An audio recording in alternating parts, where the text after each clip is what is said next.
आज इस वीडियो के माध्यम से मैं कुछ पहलुओं पर बात करना चाहूंगी, जिन पहलुओं पर बात करनी आज बहुत जरूरी हो गई है, क्योंकि लिमिट की और एक सहन करने की एक क्षमता होती है, वो मैं खो चुकी हूँ टोटली।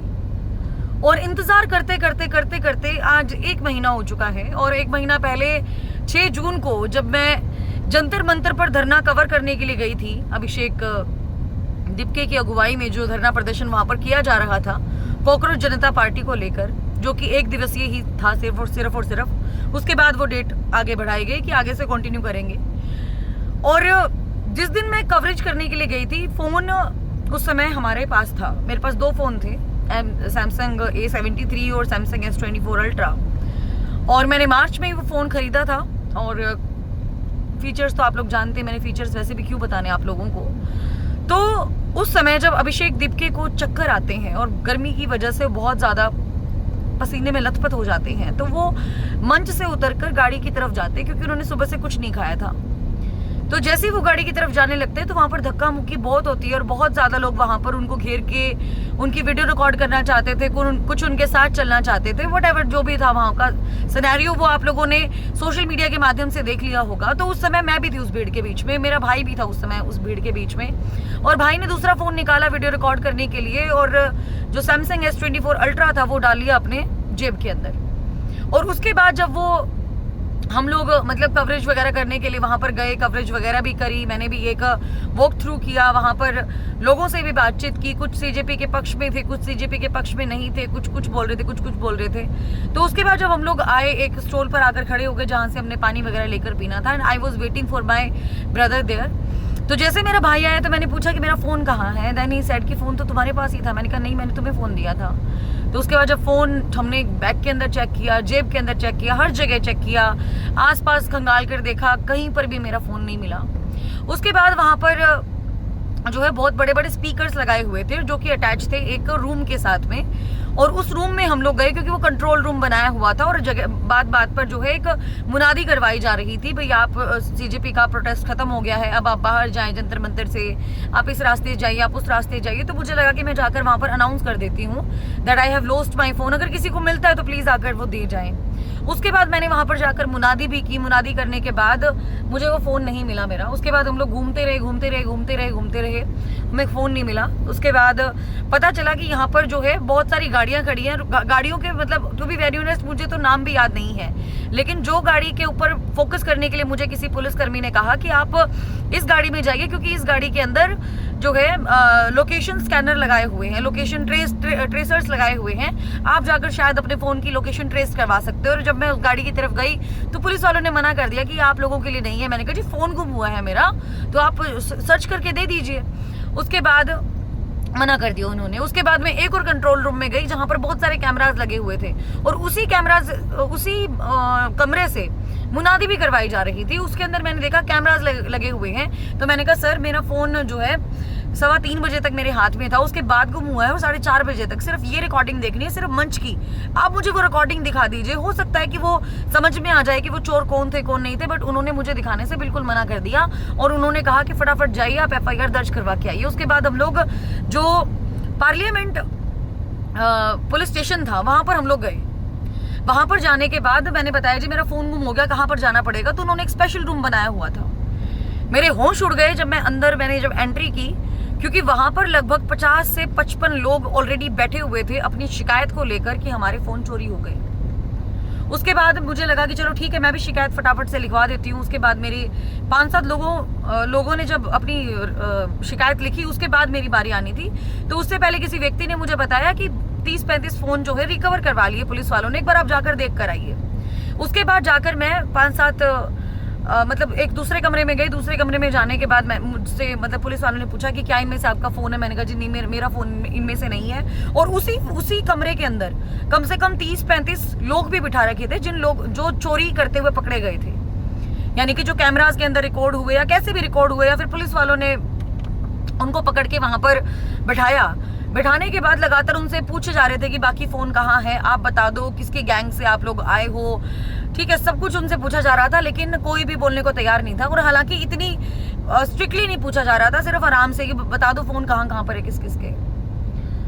तो जी शाम के 5 बज गए, 6 बज गए, 7 बज गए, 8 बज गए, 9 बज गए, मेरी मदर का फ़ोन आया। हमने बताया कि फ़ोन गायब हो गया मम्मी, और हम लोगों को एक बार कल फिर से एक बार SHO साहब के पास जाना पड़ेगा, क्योंकि फ़ोन ट्रेसिंग पे लगवाना है। और ट्रेसिंग पे IMI नंबर तो मैंने दे दिया था, बट फिर भी मैं चाहती थी कि स्पेशली मैं लगवा दूँ। मेरे फ्रेंड है, मैंने उनसे बात करके DCP को भी कॉल करवाया, वहाँ पर ACP को भी कॉल करवाया, और उन्होंने कहा कि आपका फ़ोन जो है प्रायोरिटी पर ढूंढा जाएगा, डोंट वरी अबाउट इट। मैंने कहा जी ठीक है।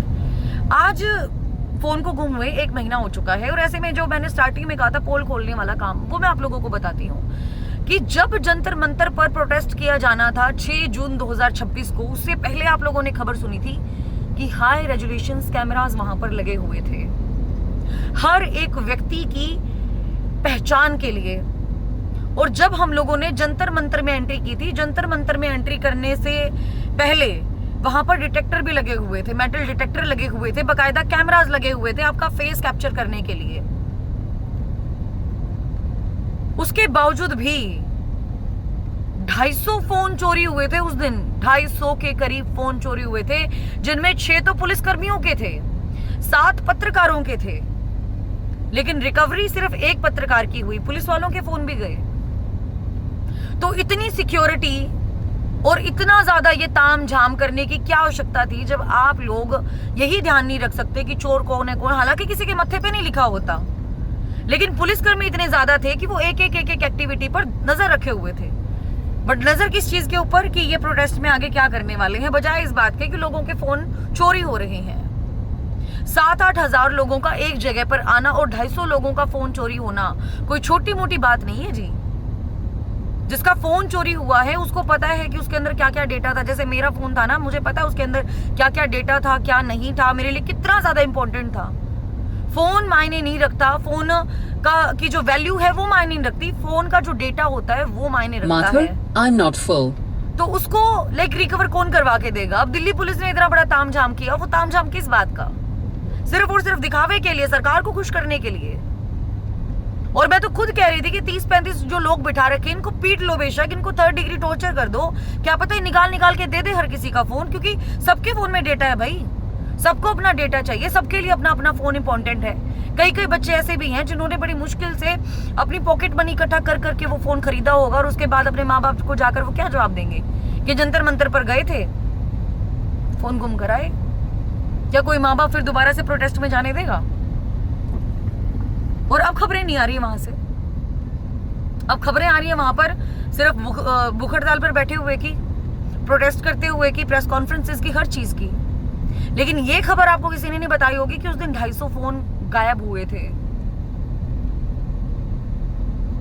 दिल्ली पुलिस सबसे ज्यादा स्ट्रिक्ट पुलिस मानी जाती है पूरे नेशन वाइड अगर हम लोग बात करें तो, लेकिन फेलियर भी है पुलिस का, कहीं ना कहीं पुलिस प्रशासन का सबसे बड़ा फेलियर है कि वो फोन जो है नहीं रिकवर करवा सके लोगों के। इतने फोन, इतने चोर वहां पर घुसे हुए, जब पता है कि यहाँ पे बहुत बड़ा मूवमेंट होने वाला है, वो भी आने वाले 3 या 4 घंटे के अंदर, और पता भी था, उनको पता भी था कि 72 घंटे के बाद यहाँ पर होगा, क्योंकि 3-4 दिन पहले ही तो हाई रेजोल्यूशन कैमरा लगाने शुरू किए थे। जब इतना बड़ा मूवमेंट होना था, इतने बड़े फिर हाई रेजोल्यूशन कैमरा लगाने का, इतनी बड़ी ये मशक्कत करने का, इतना ताम झाम करने का, ये मेटल डिटेक्टर लगाने का, ये मुंह के ऊपर जो कैप्चर किए जा रहे थे आप लोगों के फेसेस, फिर वो लगाने का क्या जरूरत थी? इससे अच्छा तो होने देते जितनों के फोन चोरी हो रहे थे। मतलब ये दुख है, ये दर्द है। जो मेरा डेटा गया, अब इस चीज का रिस्पॉन्सिबल कौन है भाई? हमने तो प्रॉपर वो जेब के अंदर डाला था, और जेब के अंदर डालने के बाद अगर किसी ने हाथ मार लिया तो हम क्या करें? और ये मुझे नहीं पता अब कितने लोगों के तो पैसे चोरी हुए होंगे वहां से, क्योंकि फोन का तो डेटा मैंने निकलवा लिया था, लेकिन मुझे पैसों का भी नहीं पता अभी तक।